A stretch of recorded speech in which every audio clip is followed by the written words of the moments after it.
اسلام صاحب آپ فرمائیے گا، ظاہر ہے کہ یہ ٹیرف کا فیصلہ تو ہو چکا ہے، اب ہم نے بات چیت بھی کرنی ہے امریکہ کے ساتھ، لیکن آپ کیا سمجھتے ہیں کہ یہ ایک چیلنج ہے یا اس کے ساتھ بہت سے مواقع بھی جڑے ہوئے ہیں؟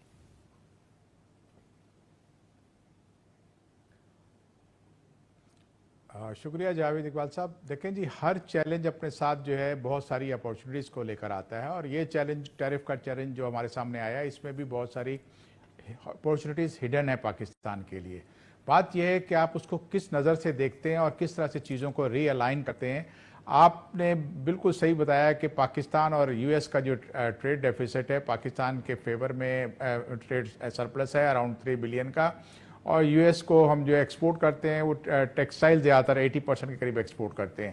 ہماری ٹیکسٹائلز ہی پاکستان کی سب سے بڑی ایکسپورٹ ہیں، اور تمام سیکٹرز کو دیکھ لیں تو وہ $4 بلین سے زیادہ یا $5 بلین سے زیادہ نہیں ہوتی، لیکن ٹیکسٹائل جو ہے وہ $16 بلین تک کو ہٹ کرتی ہے. اس سال پاکستان میں کیونکہ کاسٹ بڑھی ہوئی ہے، آپ کی جو ان پٹ کاسٹ ہے وہ اس کو کم کرنے کی ضرورت تھی، اور ہماری انٹرنیشنل مارکیٹ جو ہے اس میں کاٹن کی پرائسز کم ہونے کی وجہ سے آپ کی ٹیکسٹائل کے اوپر اثر آ رہا تھا. اب ایسی سچویشن میں جب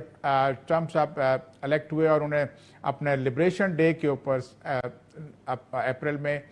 ایک ٹیرف اناؤنسمنٹ کی، تو اس میں پاکستان پہ 29% اور انڈیا کے اوپر 26%، تو 3% کا ایڈوانٹیج انڈیا کے پاس ہے. اور ہمیں اب اس وقت ضرورت یہ ہے کہ ہم اس میں دیکھیں ہم ایسا کیا کر سکتے ہیں کہ جس سے ایک ہماری سکسیسفل نیگوشیشن ہو جائے یو ایس کے ساتھ، اور دوسری ہماری ایکسپورٹس کم نہ ہوں بلکہ ہم اس کو اپنی ٹریڈ کو بیلنس کرنے کی سچویشن میں جائیں، اور ہمارا ٹریڈنگ پارٹنر ہے وہ بھی خوش رہے. ضرورت اس بات کی ہے کہ پہلے آپ یہ دیکھیں کہ ٹیکسٹائل آپ کی جو 80% یو ایس کو ایکسپورٹ ہوتی ہے، اس کے علاوہ باقی چیزیں آپ کی کیوں ایکسپورٹ کم ہوئی. پاکستان کا ایک بہت بڑا سیکٹر ہے رائس، جو اراؤنڈ $4 بلین کی دنیا بھر میں پاکستان ایکسپورٹ کرتا ہے، لیکن اگر آپ یو ایس میں دیکھیں تو باسمتی کی یا دوسرے چاول کی ایکسپورٹ نہ ہونے کے برابر ہے، بہت کم نامنل ایکسپورٹ کرتے ہیں. اسی طرح سے یو ایس مارکیٹ ایک بہت بڑی حلال کے طور پر حلال مارکیٹ بن چکی ہے، لیکن پاکستان کی ایکسپورٹس وہاں پر بھی کم ہے.